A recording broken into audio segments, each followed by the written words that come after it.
2012년 7월 6일 날 친 교육적 모의고사입니다. 요거 4번에서 9번 봅시다. 철학 지문인데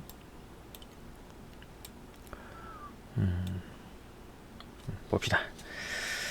철학에는 상상력을 무엇으로 여기며 그 역할을 어떻게 규정하고 있을까? 그러니까 철학에서 보는 상상력에 대한 얘기죠. 상상력 역할, 그죠? 상상력을 철학에서 핵심적인 주제로 생각한 흉. 좀 이제 흉은 좀 철학자인데 좀 이제 상상력을 조금 핵심 주제로 봤다. 그죠? 흉은 상상력을 신체적이며 선천적인 기능으로 바라본 기존의 관점. 기존의 관점은 그냥 신체적인 거다.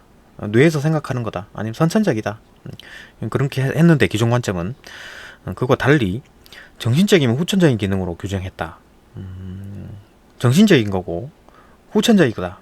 그죠? 배울 수도 있고, 그죠? 그러니까 맨 처음에 타고나는 게 아니라 배워야 된다. 상상하는 법을. 그렇게 본 최초의 이제 철학자로 평가된다. 휴먼 인간의 정신적 활동인 지각을 인상과 관념으로 구분한다. 그 인간의 정신적 활동이 뭐냐? 이제 지각이라는 거다. 지각. 그러니까 펜을 만지고 뭐 파란색 어떤 하늘을 쳐다봤다. 그죠? 빨간색 어떤 물건을 쳐다봤다. 뭐 이런 게 이제 다 지각이잖아요. 그죠? 그런 걸 보고 느끼고 느끼는 게 인상이고 관념은 이제 머릿속에서 떠오른 거죠. 그죠? 그런 어떤 지각을 인상과 관념으로 구분했다. 인상은 뭐냐? 말 그대로 느끼는 겁니다. 그죠? 감각과 같이 대상에 대한 경험의 직접적인 재료다. 그러니까 경험하는 어떤 재료, 경험하는 거, 빨간색, 어떤 어떤 빨간색인 물체, 파란색의 물체, 아니면 차가운 물건, 이런 것들이죠. 관념은 인상을 마음속에 떠올리며 생겨나는 이미지다. 인상을 마음속에 떠올리며 생겨나는 이미지. 그러니까 마음속에 만약에 떠올리면 어떤 차가운 물건이다. 이런 것들은 이제 마음속에 딱 떠올렸을 때 생겨나는 이미지. 차가운 거 그러면 얼음 같은 게 떠오르겠죠. 머릿속에. 그죠? 여기서 휴먼 인상을 통해 이미지를 재생시키는 능력을 상상력이라고 하다. 그러니까 어떤 물건 인상을 통해서 어떤 느끼는 걸 통해서 막 이제 머릿속에서 이거 차가운 거네? 차가우면 얼음? 겨울? 이렇게 떠오르는 거겠지. 그렇게 재상시키는 능력. 그걸 이제 상상력이라고 보았다. 그러니까 뭡니까? 인상은 어떤 구체적인 어떤 물건을 말하는 거고, 그죠? 물건에서 느낀 걸 말하는 거고, 이미지는 뭡니까? 관념이잖아. 그러니까 인상을 통해서 이미지를 재생시키는 능력. 그러니까 인상이 있고, 그 중간에 상상력이 있고, 그 다음에 이미지 관념이 있는 거지, 그죠? 이렇게 세 개가 이 순서대로 그 상상력을 통해서 인상은 이미지로 재생이 되는 겁니다, 그죠? 상상력은 관념을 토대로 대상을 이해하고 생각하는 우리에게 가장 기초적인 능력인 것이다. 관념을 토대로 대상을 이해한다. 그러니까 관념을 토대로, 그러니까 어떤 물건이 있어. 그러면 이제 그걸 딱 만졌어, 느꼈다. 그 다음에 그 상상력이 발동해서 그 마음속에 있던 관념들이 막 떠올라서, 이미지가 막 떠오른다. 그래서 대상을 이해한다. 그죠? 대상 이해까지. 그러니까 순서대로 인상, 그 다음에 상상력, 그 다음 관념, 이제 대상 이해, 이렇게 되겠네요. 그렇게 하는 우리에게 가장 기초적인 능력이다. 상상력이라는 게 가장 기초적인 능력이다. 이해하는, 어떤 대상을 이해하는 기초적인 능력이다. 두 번째 질문.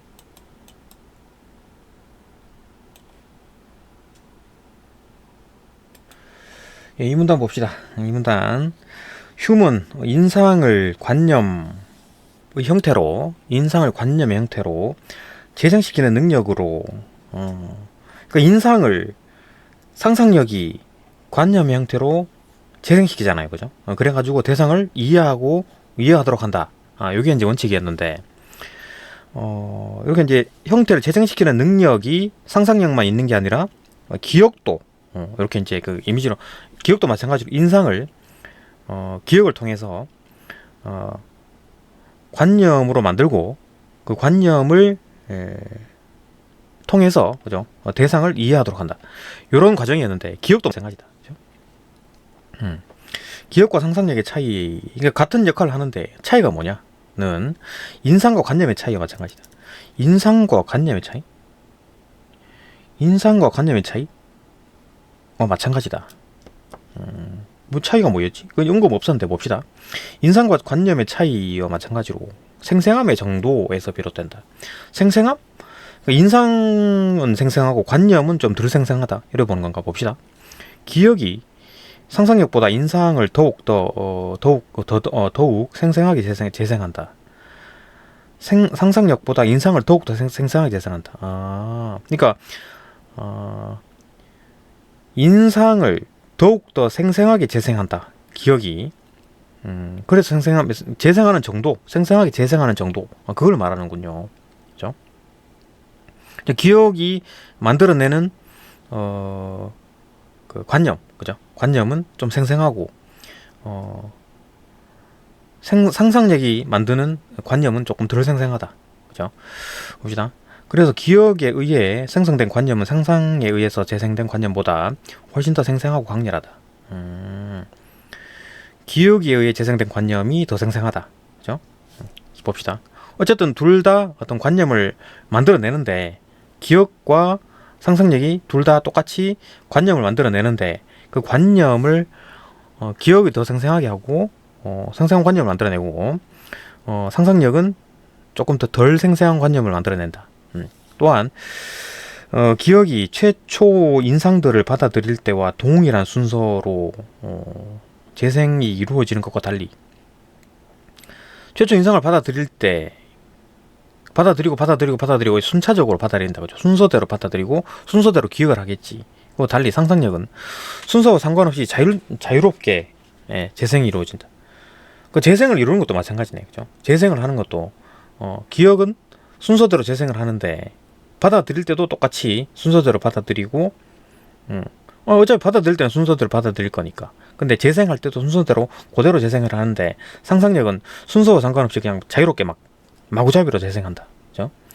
기억에 의해 재생된 관념은 특정한 시간과 장소에서 받아들인 특정한 인상에 대한 관념이지만, 그러니까 특정 장소, 특정 시간이 있는 거지. 이제 기억 같은 경우에는. 그죠? 근데 상상력에 의해 재생된 관념은 각각의 인상들이 생긴 시간의 순서나 각 인상들의 공간적 배열까지도 원래 받아들일 때의 그것과 맨 처음 만들어질 때, 받아들일 때, 인상 받아들일 때 그것과는 다르게 재생된 관념이다. 그러니까 뭐 시간 순서, 어떤 공간 개념 이런 거 없이 그냥 막 떠올리는 게 상상력이다. 그런 거 다 좀 고려를 하게 되면 이제 기억이 되는 거고, 그죠? 그런 관념이다. 즉 상상력은 기억과 달리 관념들을 결합하거나 분리할 수 있다.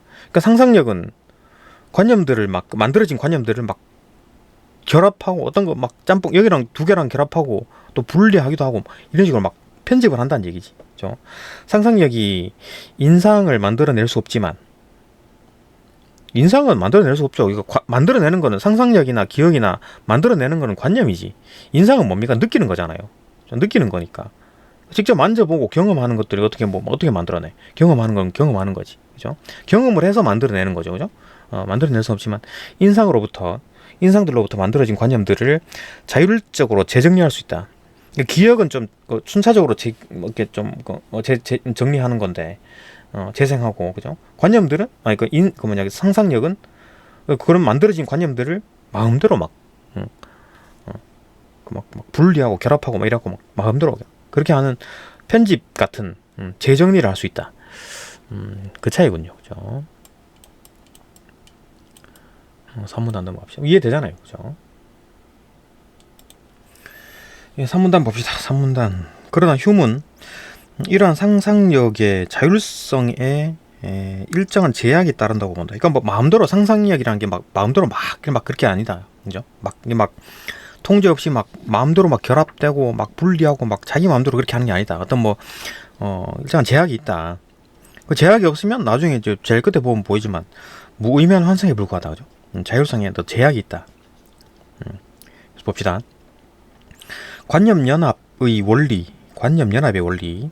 즉 선천적인 것이 아니라 경험에서 습득된 유사성, 인접성, 인과성을 제시하면서 경험에 의해서 제시된 경험에서 습득된, 그러니까 뭐 유사성이라든지 인접성이라든지 인과성 이런 것들은 경험에 의해서 습득됐다, 그죠? 선천적인 게 아니고 이런 것들이 제시하면서 상상력은 이러한 어떤 연합의 원리, 이제 관념 연합의 원리에 의해 관념들을 결합시키는 것이라고 설명한다. 그러니까 이제 유사성, 인접성, 인과성 요 세 개를 가지고 있다는 거지. 그죠? 이런 걸 가지고 이제 뭐 어느 정도 요런 제약을 가지고 상상을 한다. 그죠? 상상력을 발휘한다. 그래갖고 이제 관념들을 결합하고 분리하고 막 한다. 그죠? 재정리한다. 막 함부로 막 재정리하고 막 분리하고 결합하는 게 아니라 이런 어떤 유사성 비슷한 거, 인접성 비슷한 근처에 있는 거, 그죠? 아니면 뭐 인과성, 원인과 결과가 있다. 이런 식의 어떤 연결고리가 있다. 상상력이 관념들을 결합시킬 때 임의로 이루어지는 것이 아니라 유사한 관념들끼리 유사성, 시공간적으로 인접해, 그러니까 인접성, 인과의 관계가 있는 관념들끼리 이 결합이 이루어진다는 것이다. 그러니까 이렇게 이제 유사성, 인접성, 인과성, 그죠? 원인이 있고 결과가 있고 이런 식으로 그런 것들끼리 이제 그런 관념들끼리 결합이 이루어진다. 휴맥에 임의로 결합된 관념은 무의미한 환상에 불과하다. 그죠? 그러니까 이제 이런 어떤 제약들, 유사성, 인접성, 인과성이 없는 관념들의 어떤 결합은 무의미한 환상이다. 망상 같은 거죠. 그죠? 또한 휴먼 상상력이 가지고 있는 항상성이라는 특성으로 인해 대상에 대한 인상들 간의 단절을 넘어 동일성을 확보할 수 있다. 동일성을 확보할 수 있다. 그러니까 이제 뭐 항상성 쭉 이어진다는 얘기지. 어떤 원칙에 따라 쭉 이어지는 것들. 그러니까 그죠? 아침이 오면 저녁이 오고 해가 지면 해가 다시 뜨고 이런 것들. 항상성이다. 항상성. 그죠? 그래서 어떤 인상들이 각각 딱 뚝뚝뚝 끊어지는 게 아니라 어느 정도 이제 아침에 해가 떴으면 해가 지겠지, 해가 졌으면 다음에 해가 뜨겠지. 기본적인 어떤 그런 어떤 항상성들을 가지고 있다. 단절이 된 게 아니다. 그죠? 그래서 뭐 만약에 단절이 되고 항상성이 없다면은 내일 아침에 눈을 떠가지고 아침 해를 보면서 해가 떴네? 해가 왜 떴을까? 해가 또 지면 또 해가 왜 질까? 또 다음에 해가 또 뜨면 또 해가 왜 뜰까? 뭐 이런 식으로 이제 뚝뚝 끊어지는 게 아니라 쭉 이어진다. 동일성을 확보하고 있다. 동일성을 확보할 수 있다. 이런 단절을 넘어 동일성을 확보할 수 있다. 항상성 때문에. 하나의 대상이 지속적으로 존재한다는 것은 그 대상이 이 동일성을 유지한다는 것을 의미하는데, 하나의 대상이 딱 있어. 그게 이제 쭉 이어져. 지속적으로 존재한다. 그죠? 어떤 관념들이 계속 존재해. 그러니까 뭐 유사성, 인접성, 인과성을 가지고 어떤 관념이 계속 살아남아, 계속 유지가 돼. 그러면은 그게 이제 항상성을 가지고 계속 유지한다는 얘기잖아요. 그죠? 없어지지 않고 계속 유지가 된다는 거지. 그죠? 이 동일성을 유지한다는 것을 의미하는데, 이러한 동일성이 상상력에 의해 확보가 된다는 것이다. 그러니까 상상력이기 때문에 그런 어떤 동일성들이 확보가 돼. 그러니까 상상력으로 뭐가 이제 관념들이 이어져 있고 결합된다라고 하는 순간, 그 관념들은 어떤 항상성을 가지고 있다. 그죠? 동일성을 가지고 있다. 인접성을 가지고 있다. 인과성을 가지고 있다. 이렇게 보는 거지. 아침에 일어나 보는 하늘이 밤사이 소멸했다가 새로 창조된 것이 아니다 라고 생각하는 것은 항상성에 의한 것으로 이해할 수 있다. 아까 말했죠. 그죠? 그러니까 아침에 일어나서 보는 하늘이 또 다시 파란 거야. 다시 또 까매졌다가 밤사이에 소멸됐다가, 그런 게 아니라 새로 재창조되는 어떤 단절성이 있는 게 아니라 쭉 이어지는 항상성. 왜 그런가? 상상력에는 어떤 상상력을 발휘해서 계속 살아남아 있는 관념들은 이것처럼 이제 쭉 동일성과 인접성과 인과성을 가지고 있기 때문에 그런 지식들은 계속 유지가 된다. 상상력을 통해서 만들어진 관념들은 쭉 이어진다. 그죠? 항상성을 가지고 쭉 이어진다. 까지 이해되네요. 그죠? 그렇구나. 상상력으로 이제 그 어떤 관념들이 만들어지는 어떤 그 과정, 그런 것에 대한 설명이었다. 휴메의 생각이었죠. 휴메 생각.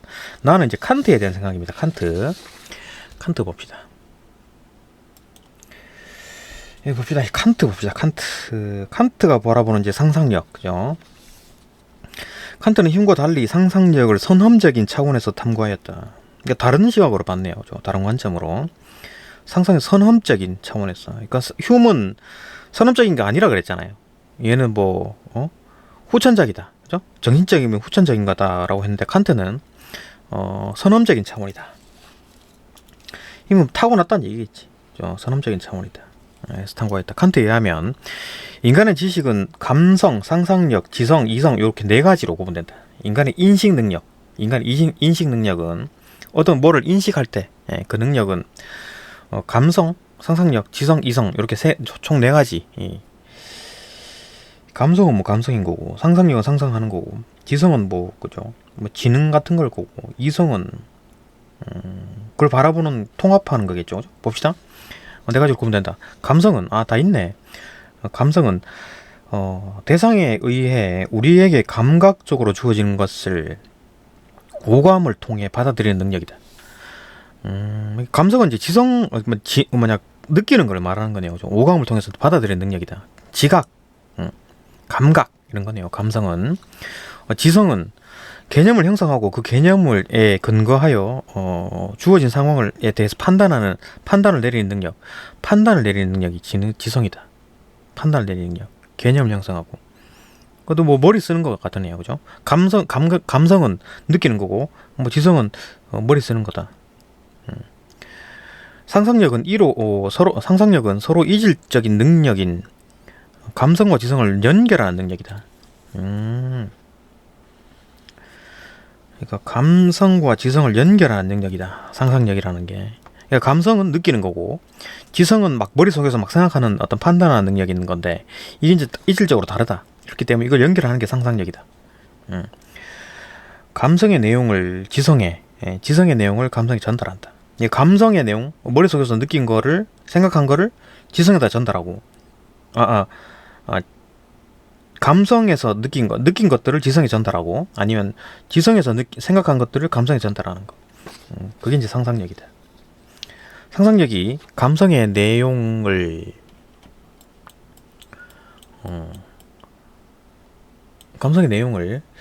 지성으로 전달할 때 결합이 이루어지는 반면, 결합이 이루어진다.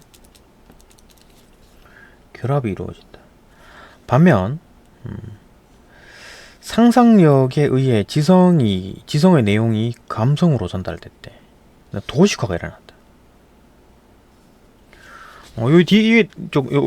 이 부분은 뒤에 얘기를 합니다. 그러니까 뭐 감성이 지성으로 전달될 때, 그죠? 감성의 내용이 지성으로 전달될 때는 결합이 이루어지고, 그 다음에 역시나 상상력에 의한 거죠. 상상력에 의해서 전달되는 거니까. 그죠? 메신저는 상상력이죠.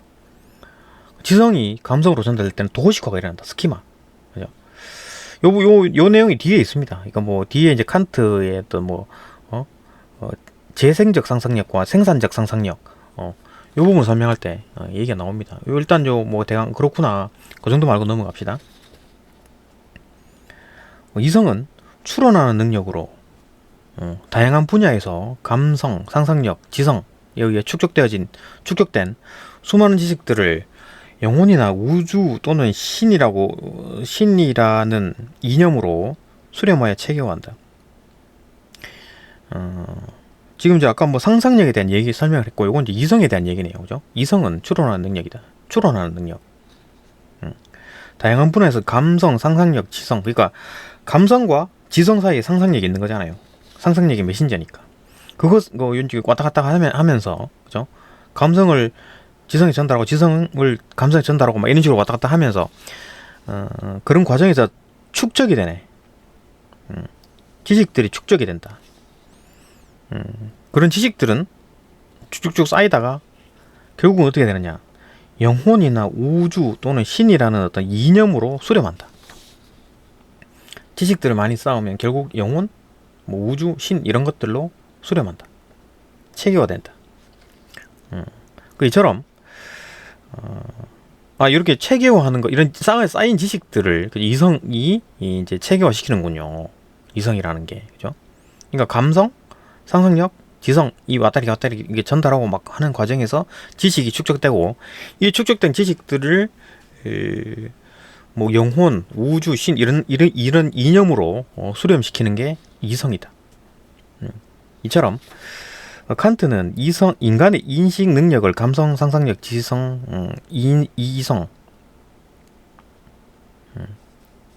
으로 구분하고 각각의 기능들이 어떻게 작동하고 이어지는지 그 원리를 분석하면서 이제 감성 상상력, 지성, 이성 이런 걸로 구분하고 각각의 기능들이 어떻게 작동하고 이어지는지 이런 이제 그 원리를 분석하면서 감성과 지성의 매개자인 상상력, 그죠? 의 역할을 강조하였다. 그러니까 이제 감성이 있고 지성이 있는데 그 두 개를 막 매개를 시킨 상상력, 덕분에 상상력 덕분에 지식이 쌓이고, 그죠? 그 지식이 쌓인 지식이 결국은 영혼이나 우주 뭐 신 이런 걸로 이념으로 이제 수렴시키는 게 이제 이성이다. 그 쌓인 지식들을 그런 이념으로 만드는 게 이성이네요, 그죠? 그 원리를 분석하면서 감성과 지성의 매개자인 상상력의 역할을 강조했다. 상상력이 없다면 인식이 성립할 수 없다고 본 것이다. 그러니까 지금 아까 네 개가 뭡니까? 인식 능력이죠. 인식 능력. 인간의 인식 능력은 네 가지. 감성, 상상력, 상상력, 지성, 그 다음에 이성인데 요 네 가지가 이제 인식 능력이다. 인간의 인식 능력인데 이게 상상력이 없으면 아무것도 안 된다는 얘기지. 그렇군요. 그렇겠지, 그죠? 상상력이 메신저니까. 칸트는 상상력 결합과 도식화의 측면에서 재생적 상상력과 생산적 상상력으로 구분하였다. 아까 맨 처음에 말했죠. 그 제일 위에 있는 거.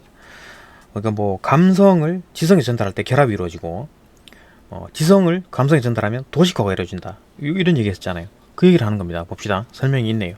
칸트는 상상력을 결합과 도식화의 측면에서 재생적 상상력과 생산적 상상력으로 구분하였다. 결합은 감성을 지성으로 전달할 때 결합이 이루어진다 그랬고, 그죠? 그 다음에 지성을 감성으로 전달할 때 도식화가 이루어지는 건데, 일단 재생적 상상력부터 보면 재생적 상상력은 오감을 통해 느껴지는 다양한 감각들을 재생하여 결합하는 능력으로, 이건 결합하는 거네. 그러니까 감성을 지성으로 전달할 때 결합이 이루어진다 그랬는데 그 얘기네요, 그죠? 그때 이제 재생적 상상력이 작동했구만. 재생적 상상력은 오감을 통해 느껴지는 다양한 감각들을 재생하여 결합하는 능력으로 그런 어떤 감각들을 지성으로 보내는데, 그죠? 전달하는데 그때 이제 결합한다. 그런 감각들을 재생해서 결합한다. 능력으로 먼저 무질서하고 다양한 감각들을 훑어본 다음 훑어본 것을 재생하여 결합하는 과정이 이루어진다. 일단 훑어보고 그것들 다 쭉 이제 결합한다. 재생해서 결합한다. 이를 이제 종합이라고 한다. 서로 다른 시간들에서 경험한 것들을 하나의 통일된 것으로 결합하게 된다. 가령 내가 사과를 보았을 때 오감으로 느껴지는 다양한 감각들을 훑어보고 모아서 그 사과를 하나의 이미지, 사항으로 결합해내는 경우에는 재생적 상상력에 의해서 종합이 일어난 것이다. 재생적 사과를 봤을 때 뭐 동그랗고 빨갛고 뭐 딱딱하고 뭐 이렇게 이제 그런 경험들, 감각적 경험들, 그죠?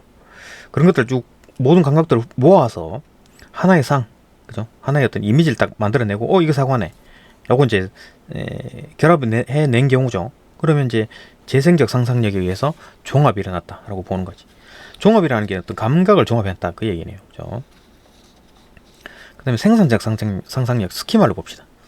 그러면은 이게 이제 감각을 지성으로 전달할 때 결합이 이루어진 상황이고, 그죠? 그때는 이제 재생적 상상력이 작동했다는 얘기고. 그러면 이제 생산적 상상력은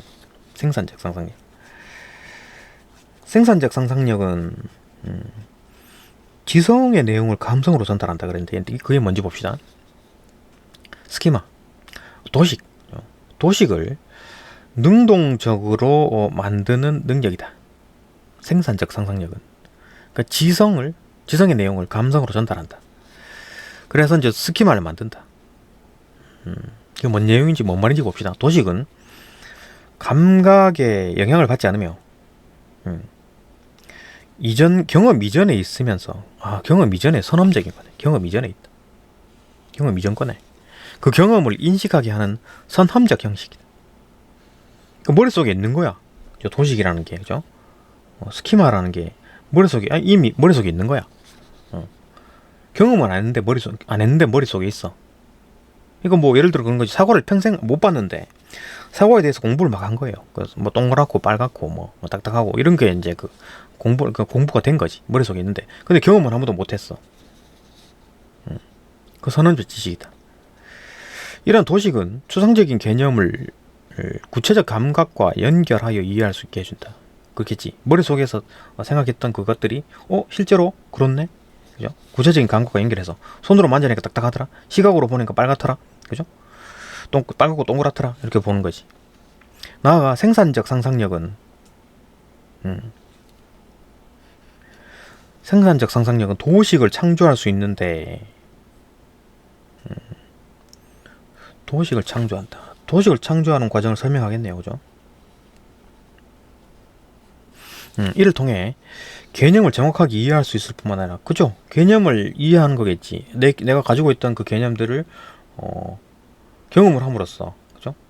조금 더 이제 정확하게 이해할 수 있는 게 되는 거지. 이게 사과구나. 그죠? 할 뿐만 아니라 자유롭게 응용할 수도 있다. 응용이 가능하다. 이처럼 칸트는 응용, 정확하게 이해, 그죠? 자유롭게 응용. 생산적 상상력이 할 수 있는 거는 도식화를 통해서 도식화를 창조하는 걸로 인해서 정확하게 물체를 어떤 개념을 정확하게 이해하고 자유롭게 응용한다. 이처럼 칸트는 그러니까 뭐 이런 거지. 뭐 이게 동그랗고 뭐 이게 빨간 거는 사과구나. 그러면 동그랗고 조금 이제 그 약간 좀 노란 거는 배구나 이렇게 되겠지. 그죠? 이처럼 칸트는 휴미 경험적인 차원에서 연구하였던 상상력을 칸트는 휴미 경험적인 차원에서 연구하였던 상상력을 선험적인 차원에서 탐구함으로써 휴의 한계를 넘어선 것이다. 그러니까 휴는 단순히 이제 그 경험적인 게 아니다. 정신적인 것이고 후천적인 것이다. 이렇게 봤는데 칸트는 휴를 뛰어넘었다. 선험적인 차원에서 탐구했다. 경험도 섞여 있죠. 경험도 섞여 있고 선험적인 어떤 차원에서도 있다. 경험하기 전에 선험적인 차원에서 도식화 스키마가 되어 있던 거지. 그러니까 경험하는 거는 뭡니까? 실제로 경험해서 뭘 이해한다는 거는 이제 생산적 상상력인 거고, 그죠?